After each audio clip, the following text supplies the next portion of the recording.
Carol, I'm with It's the Drone. This is my review of the MJX Bug Series, the B5W. I purchased this drone a few years ago. It's one of my favorite drones from under the price of $250. You can sometimes look at Amazon and get this thing on a lightning deal for like $180. It's really a good drone. I do highly recommend the extra battery packs. Let's go ahead and get this thing going here.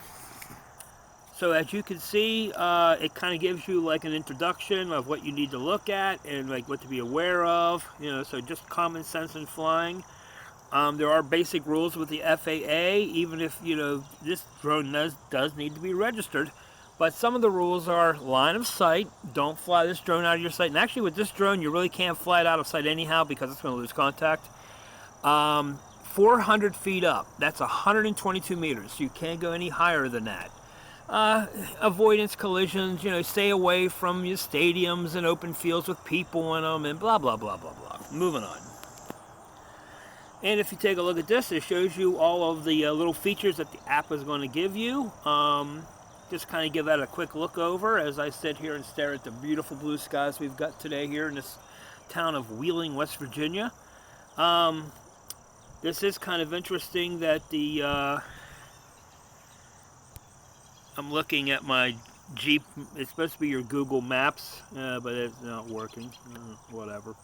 All right, not really expecting any more of that. So here we are, and we are looking at a pre-flight. Now, one thing I will say about this drone, especially smartphone integration, disable your mobile data. Disable your local Wi-Fi. Forget your local. If you have this on your home Wi-Fi network, forget that. Take it. Get into Wi-Fi and forget this. Forget the network your Wi-Fi is on, because if you keep this thing on your home network and also add the drone, when the drone gets a little far away and the Wi-Fi signal gets weak, your home Wi-Fi is going to override it, and then you're going to lose control, and then you're going to have to return to home, and blah blah blah blah blah. Keep on moving with that. So let's get this thing, let's get these blades spinning, which they are right now. This phone, this actually has a moving gimbal, which is nice. So let's go ahead and get it up in the air.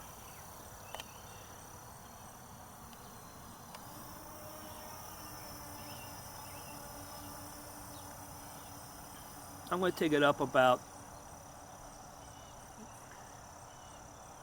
50 meters. So anyways, you can see you can adjust the gimbal. It records video at 128p, but I'm going to give that a very weak 128p. I think this thing should have been at 720, for maximum, because I think it would have looked a lot better. And as you can see, it is not bad. I'm going to do a slow turn here and just kind of revolve around the neighborhood a bit.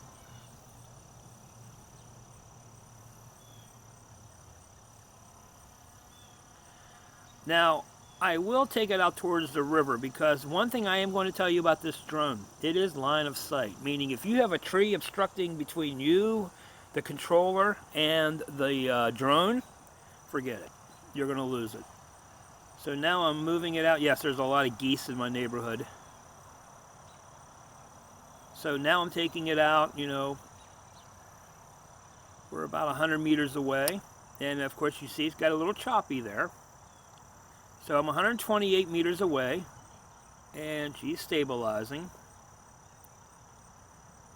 I'm just going to leave it there for a few seconds. I let you look at the back channel of the Ohio River in Wheeling, West Virginia. It is a nice day, as I said.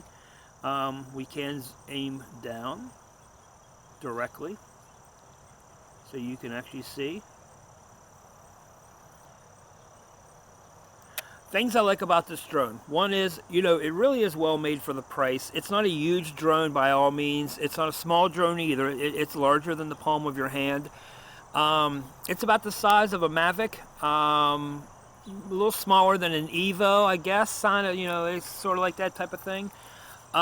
It does take good video. It takes great pictures. It is actually an excellent picture drone. If you want to sit there and take pictures all the time, this thing, you could sit there and take some great shots. It doesn't have a long flight time, maybe 8 maybe 10 minutes. So, I mean, I've been in the air now for a little bit, and I'll fly up a little bit. I'll see how far I can go. I'm 142 meters. 169 meters, and I'm at 52 feet. It says aircraft not connected. Okay, so in this situation, I don't have the contact with it. The Wi-Fi is not working, but my controller with the LCD screen tells me I do have control. But I'm about 200 meters away, and I'm 52 meters in height, and it is bouncing around a little bit, but I can hit return to home. And now I got that, and here, yep, I'm looking at the controller, and it says it is coming back. So if you want to use this drone without the smartphone, without the visual, without the FPV, you can go ahead and do so. But again, it's one of those situations where, oh, there we go, drone's back. Welcome back. Let me just go ahead. Let's see how she does on RTH.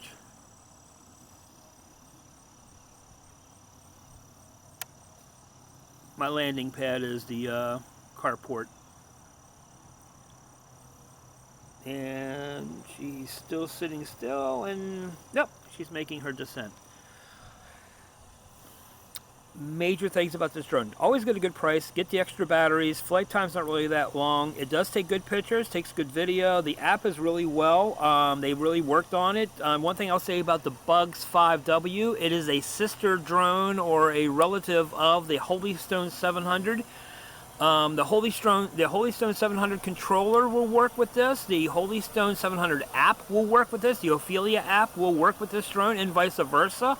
Batteries will not. And the one thing about it, if you have these rapid chargers that you buy third party and you hook up, you know, this will not work because these things have proprietary interconnects for the battery chargers. So don't expect to sit and charge these batteries within 15 minutes. You're not going to do so. What is the charging time on these things? Charging time is anywhere from 45 minutes to an hour per battery. That's why I recommend more than one battery, 2, 3.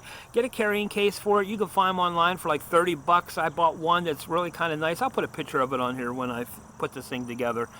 Let's go ahead and not look at the asphalt. Let's do get this thing in the air again. Battery wise, we're still doing pretty good, but I will tell you, it looks like it's doing good, and then all of a sudden out of nowhere, beep beep beep, you know, you're getting that. Yeah, let's take it up 30 meters, 50 meters is about fine. The only thing I don't like about this too is they really need to work on this. Oh, I can't even get it to do it. Okay, fine. I can't get Google Maps to actually register. Oh, it shows the drone, it shows the location, but it doesn't actually give you a little layout. This drone does have return to home. It does have follow me. It does have, I'll do it this way. Go ahead and read that.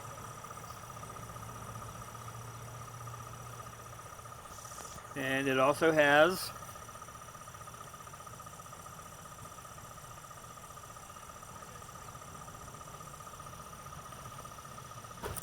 okay. Nice thing too is you can sit, I did take a picture, so I can actually bring up the picture. Now all I need to do is click the picture with my finger and download file. It's already downloaded to my phone. I can click that, download file, already done. So then you just back out of that, you back out of that, you go back to your screen. You know, you want to take a picture, you can just click it again, and this is photo success. Again, let me just kind of like move.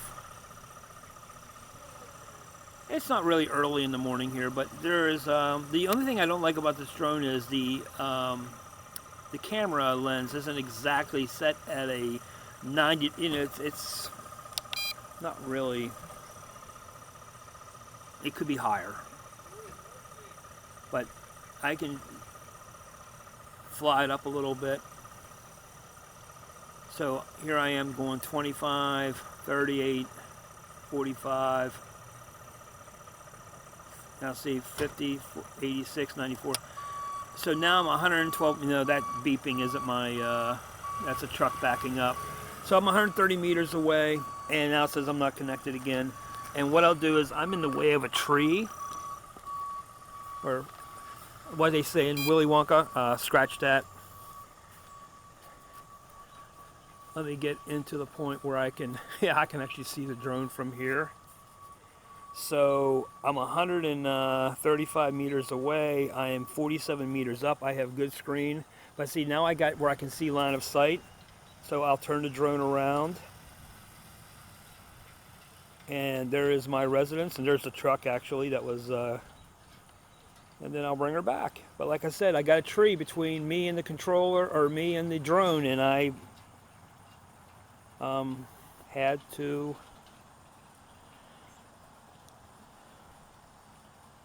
Yeah, I hear. You probably hear too. I'll try to do a circle around here. And there's the battery telling me it's weak.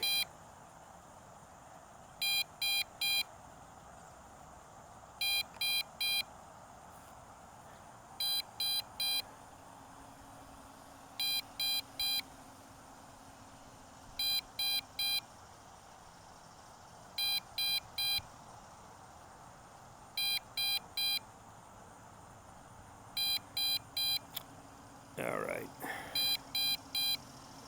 I'm going to take it a little bit. I'm going to stand.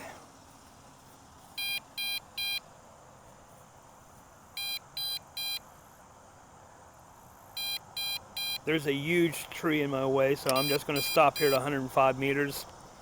And I'm going to hit return to home. Word of advice is don't let the battery go too long beeping, because it will drop like a brick. Now the thing about return to home, most drones will turn around and come back this way, but this one will just like backs up, which is kind of cool. It's fine that way. But you can see in the upper or in the left hand corner it says return to home is activated. Can't really do anything with that. I'm just gonna make that go away. And my drone is right overhead. Aim the gimbal down.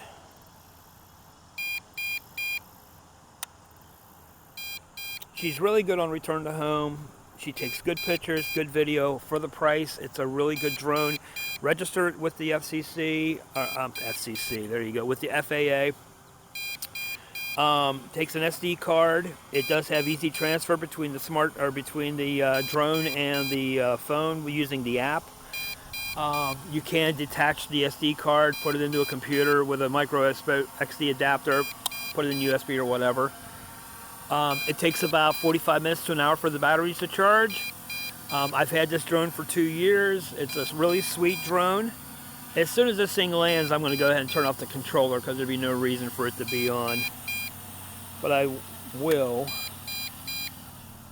She does do a good landing, though, I will say that. Alright, let's get rid of that.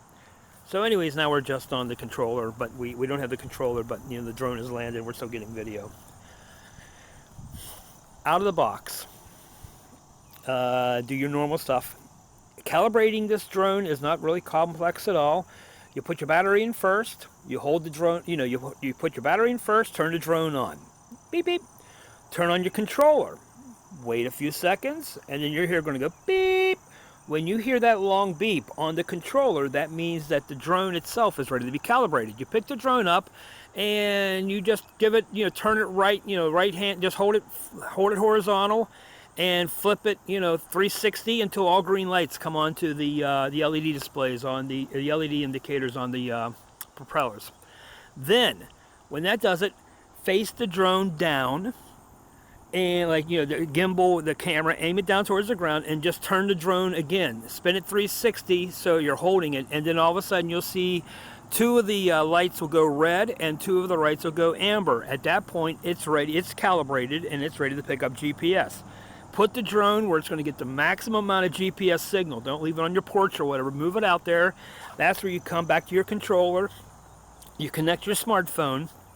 And then what you do is disable your mobile data on your smartphone. If you have a tablet that doesn't have mobile data, omit that.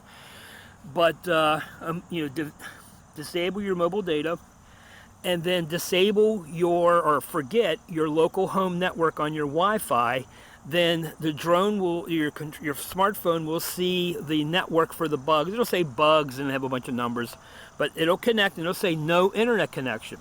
Sometimes your phone, depending on what version you have, Android especially, will come up and say, you know, do you want to connect anyway? Yeah, go ahead. Do you want me to ask this again? No, trust it, it's fine. So anyways, when you do all that, you get connected, you have to download the Bugs app, which is, you know, on the App Store, and it's also on the Play Store.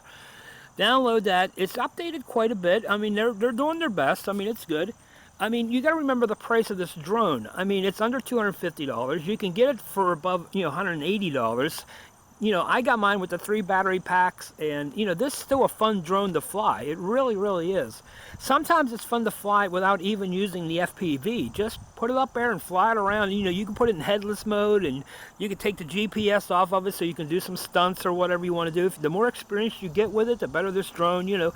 It's a great beginner drone. It really, really is. But if you really want level 1, zero thrills, $25 drone, and you want to just destroy it first day out of the box, get one. But if you are kind of in that area where you want to take some pictures and do some videos, and you want to, you know, just put them on Facebook and show your friends and all that stuff, this is a good drone. But I have multiple level drones because I've been in for a while. I have the really simple stuff. I like the Bug. My first drone was the Bugs 2. I love the Bugs 2.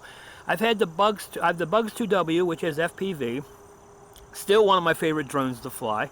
I have a Bugs 2C that had no FPV to it, but that thing was a rock solid drone. I was able to do everything with that drone, but of course it had no FPV, so I had to keep it. It was line of sight only, which is what the FAA recommends.